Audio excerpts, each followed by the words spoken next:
the way you deal with a narcissist is different from the way you deal with a loved one that hurt you.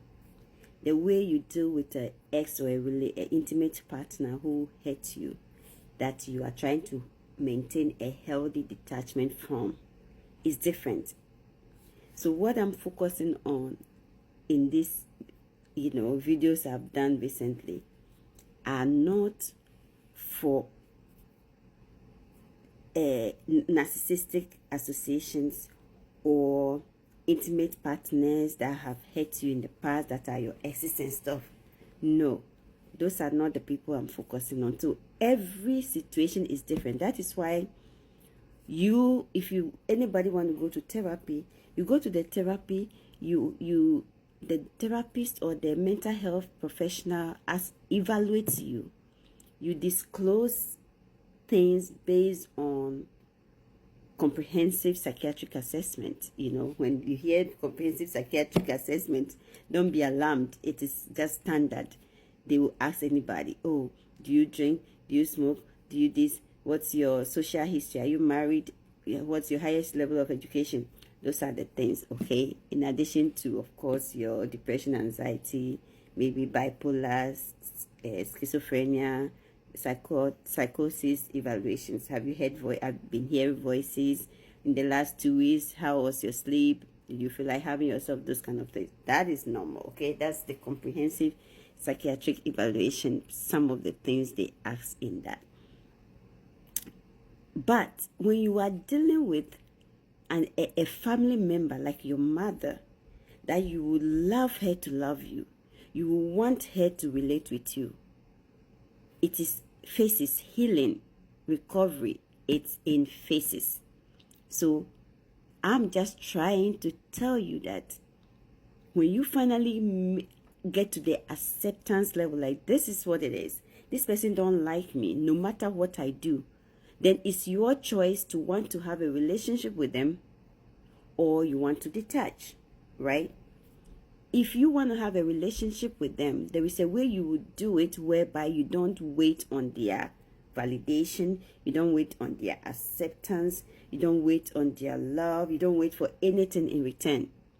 I have gone through all the phases when it comes to healing, okay?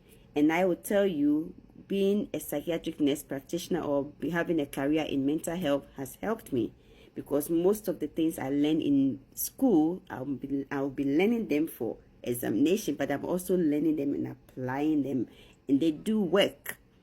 They do work. That's what I'm saying. So in terms of healthy detachment, when you want to detach in a healthy way, this is what you do. What you do is you maintain clarity of what's going on. Okay, this is what's going on. The person don't want association, but I want to do this for me. Today says, if they said your mom is not there, you've been the child you're supposed to be.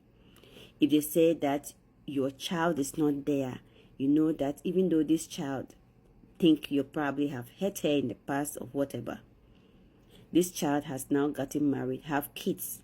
You do what is right, but periodically chipping in with gifts for the grandkids. Calling, how are you guys doing? Do you need something that I can do to be of help with? Maybe the person is just maintaining boundaries and keeping you away.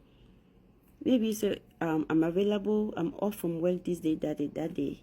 If you need childcare, I'll be available to chip in for you whilst you go to work or something like that. You do these things without expecting the person's positive appreciation, association, or response. Like whether they let you do it or not, at least I offered it. You keep it going. This is not what you do with the different kind of relationships out there. Intimate partner who have hurt you, who betrayed you. While you're doing this, you maintain boundaries. I explained in the video where I was talking about, there was a period in my life where my mom calls. I loved her, I did everything, but I don't want to disclose sensitive information about me for the people that she probably interacts with, to get to know. She may be having a conversation with people and may not be aware of what she's saying, but they will get to know insights about my life and what's happening in my life and the phases I was dealing with, different phases I went through in my life.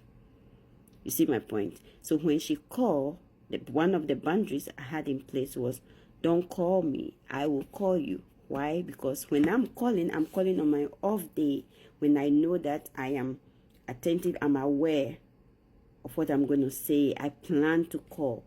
Versus when she called me, I'm probably at school and I'll be like, Mom, I'm in school, let me call you back. I don't want her to know I'm in school for her to disclose it to somebody. Oh, Mama, I'm at work, I'll call you back. I don't want her to know I'm at work, so she will tell somebody. I maintain boundaries to protect me, to secure myself. Meanwhile, I did not bear grudge. I communicated based on what I'm able to give, and whatever she's seeking, she was limited to what she seeks. So you see, in this case, the person is going to be responsible for their own emotion. Whether they are happy or they are not happy, whatever they want to discuss at certain given time, they are responsible for making themselves happy. I wasn't availing myself to provide that emotional relationship they were seeking at that time. I provided what I could when I am available and able to. You understand? So yes, it is difficult to forgive somebody and say, oh, I'll be nice to them, I'll be there for them. No, the relationships that you do that in are different. For a narcissist depends on your emotions. The narcissist will stick around provided there is a stimulus, right? A narcissist know, oh, they can trigger you and you will fight them back. So that is probably what they seek. They seek that emotion from you. They see you angry and they are so happy. They like to stage you to people. I told you she's bad. So they trigger you, and then when you blow up in front of people, they stage you. This could be what they want to do, to constantly look good in front of others, friends and family, right? Those are not, you withdraw those type of relationships. You don't avail yourself to provide that stimulus. Another example of a narcissistic engagement is the narcissist may stick around because of what they can get. As long as they sleep free, they eat free, and you go with the woman, you go and work and come, or the man, like narcissist can be a man or a woman. So with the narcissist, you deprive them of the stimulus. You get it? So in every situation, the approach is different. But when you're dealing with a person you really would have loved to have a healthy relationship with, that is what I'm focusing on. And when you do that, it doesn't hurt you. Because if you don't create these relationships I'm talking about, and one day another reason why you create this relationship is, you see, maybe like me, you have kids. My kids cannot live all their life not knowing who their grandmother is, or who their grandfather is, or who their family members are. I cannot be their only family member. We live in a diaspora where I'm the only thing they know, but they do have family. So if I don't create this relationship that gives me closure, how would I be able to introduce my kids to them? I'm not introducing my kids to them so that my kids will depend on them. My kids will have lovey-dovey relationship. After all, how often would my kids be able to get exposed to them? But so that they will be able to have memory. Oh, I met my grandma. This is how the relationship was. I met my cousin. I met my uncles. I met that kind of thing. You understand? So sometimes I use myself as an example. Doesn't mean that is typically what my situation is. So in case you are reading meaning too much into it. But I'm trying to help you create sanity for yourself.